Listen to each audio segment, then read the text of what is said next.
Hello again from my front porch. I am here in San Diego, California. I was going to say sunny San Diego, but it's not really all that sunny. It's a little overcast and, I don't know, 60-some degrees. I hear it's actually better weather back in Iowa, where my front porch actually is.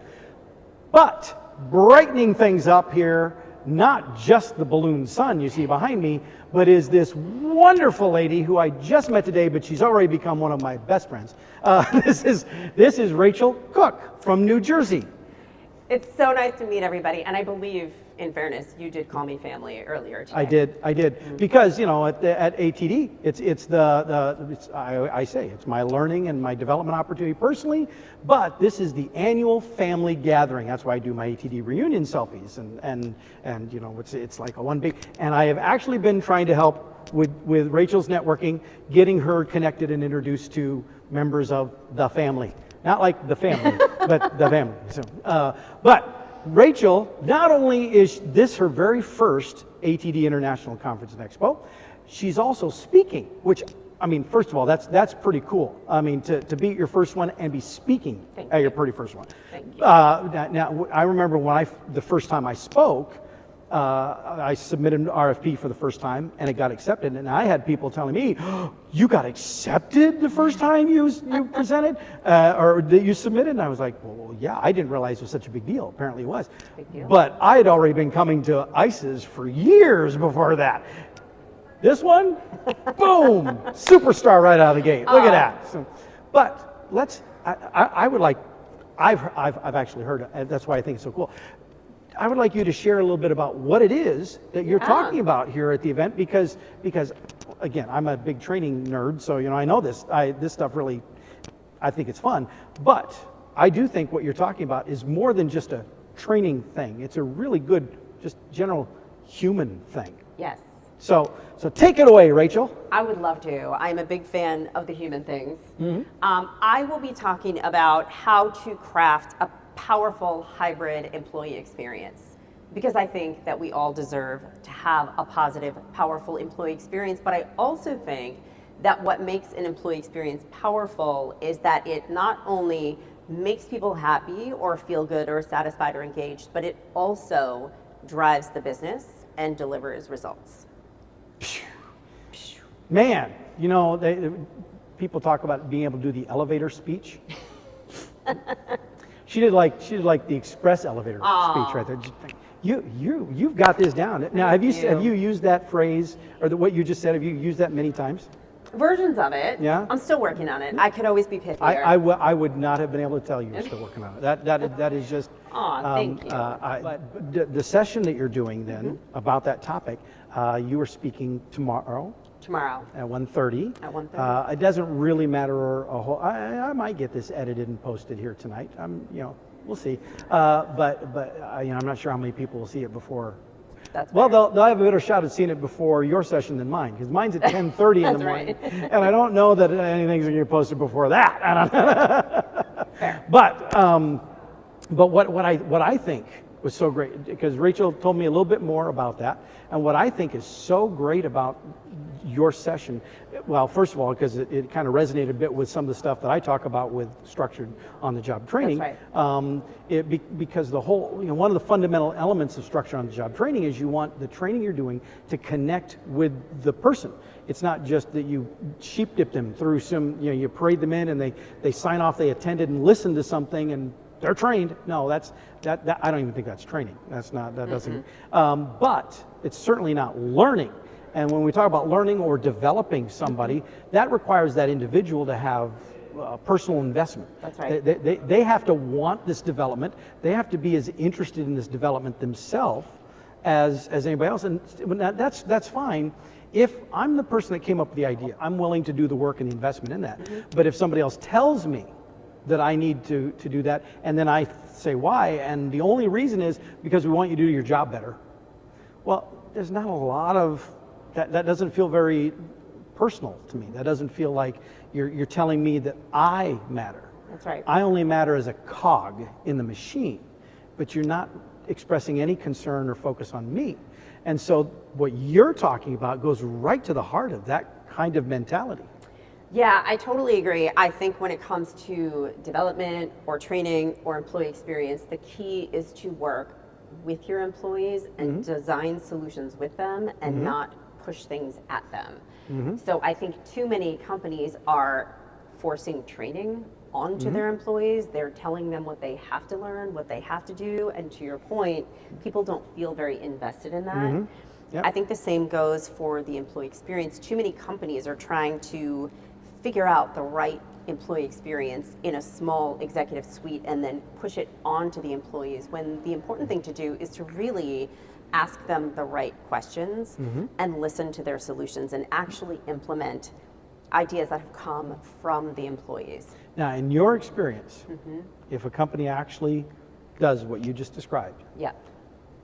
how successful are they in seeing a behavior change in the individuals that are going through the programs? I would say over time, extraordinarily successful. See, because for me, that's the litmus test. I don't care how many people completed training. That number is an irrelevant number. And, because some people will gauge the success of a training program based on how many or what percentage of the worker population went through it. I don't care. That's not a success measurement. That's a logistics measurement. A success measurement is how many of the people went through that and had a behavior change, that they're doing something different as a result of what they went through. And so based on your experience, your knowledge, and what she's presenting at 1:30 tomorrow on Sunday here at the ATD conference. What room, by the way? Room 5. Room 5, which will be just down the hall from where I'll be presenting at 10:30. Room 1, just in case this video gets out before then.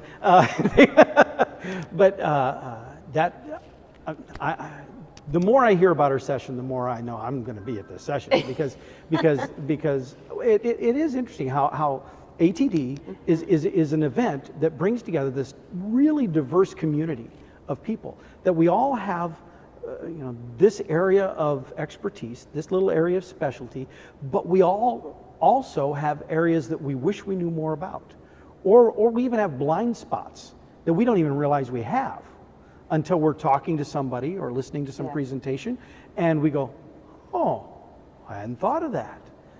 But then whatever that is, we have this, they've given us this, and those pieces come together and we go, oh, epiphany. It's the most incredible. Oh yeah, that's what I live for that and the reunion selfies at these events. But you are, this is, I wasn't even planning to do one of these videos today, but then I met Rachel in the speaker ready room and I thought, okay, no, this just fits too well. I mean, I suppose I could have lined her up for one of the other days, but why? She's right here today. Let's just do it. Yeah. But you are the epitome of what I think is so great about this event, because here is somebody, first time attendee, first time presenter, getting to meet all the people and see everything for the first time. I introduced her all these people at this bookstore reception. Her head's exploding trying to remember all these people. Amazing people. But you're bringing in this piece, this piece that she's presenting because the committee that picks the sessions determined this is interesting. This is something unique. This is something we don't already have. I hope so. And so you, first time everything all across the board, and bringing in this very unique, fresh perspective, this dynamic, this little piece. I know I'm not diminishing the value. Okay. We're all bringing in pieces. But there's in the overall big puzzle. Sure. She's got this little piece that she's bringing in, and it's like, ooh, look how that fits in there. So, yeah. Thank you for being here, Rachel. Thank you for the invitation. Well, I didn't invite her to Well, ATD, but for being on the front but porch. in front of the balloons, absolutely. So, what are you hoping to get out of? I mean, you're hoping to get a room full of people in your session. Yeah. But after that, when you're here for the rest of the conference, what are you hoping to walk away from here yourself? Well, a new family. Mm-hmm. Well, that's already taken care of. Check. Mm-hmm. But also exactly what you're describing. I am here to answer a bunch of questions I didn't even know I had. and I just can't wait to explore. That's a good line. Right? That's a really good line right there. I might even steal Take that. it. You know, and It's all yours, friend. the other days, you know, when I'm talking to somebody, I might say, "So, what questions do you think you're going to have answered that you didn't know you needed to ask?"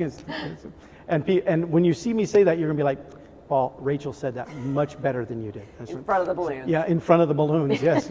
No, I'm not going to do everybody here in front of because we've already had so much traffic, and we thought it was empty. It's not empty. It was not.